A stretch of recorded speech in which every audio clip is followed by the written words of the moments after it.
Hello everyone, my name is Saul Valadez. Currently, I'm a student at Politécnica University at Ribereña. Today, I'm going to explain my mind map about the Unit 1 from English 6.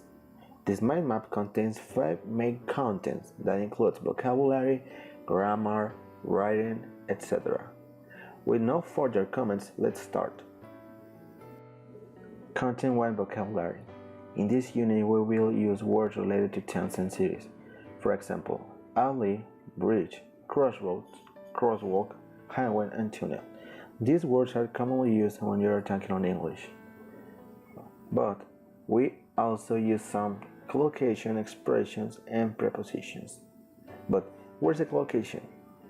Basically, it's about how to speak or make some sentences, but this subject is focused on understand how and when we can make phrases correctly. An example about this is a long journey. That is correct. But we cannot say hard traffic because it's incorrect.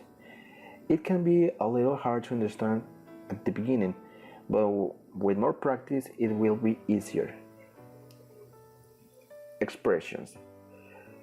When we are talking on English, we can use some expressions to sound more like a native speaker. For example, how is it going? That's a good one, thank you, anyways, etc. And list prepositions. We can learn some prepositions like at, on, in, and by. We can use them in many situations or contexts like place or time, but sometimes a preposition cannot be used in a specific context. Content 2 Grammar. In grammar, we use something called conditional, and there's zero, first, and second. Zero conditional. We use the zero conditional to talk about things that are always or generally true. We use the simple present in both the if clause and the main clause. We can use when instead of if in the if clause. First conditional. We use it to talk about something that is possible in the future. We use the simple present in the if clause, and we use the future with will in the main clause. We can use unless instead of if, not in the if clause. Second conditional. We use it to talk about something that is impossible or something that is unlikely in the present or the future. We also use it to give an advice, usually with if I were you. Content 3 Listening. The listening is one of the most important things in any language. That's the reason that you must learn how to listen the words when somebody else is speaking.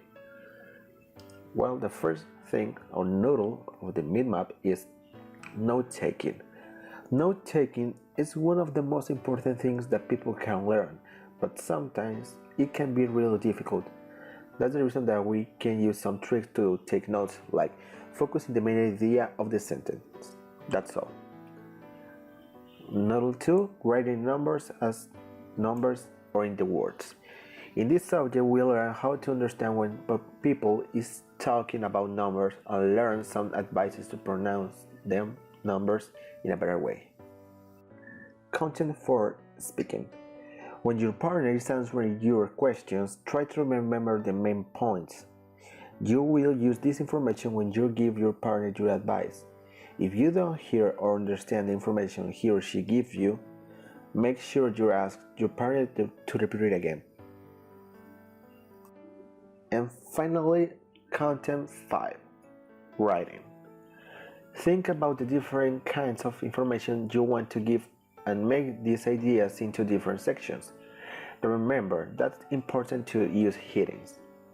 Giving examples to support the statements you make, don't forget to use the conditional sentence to explain how would you enjoy activities if they don't appeal to everyone.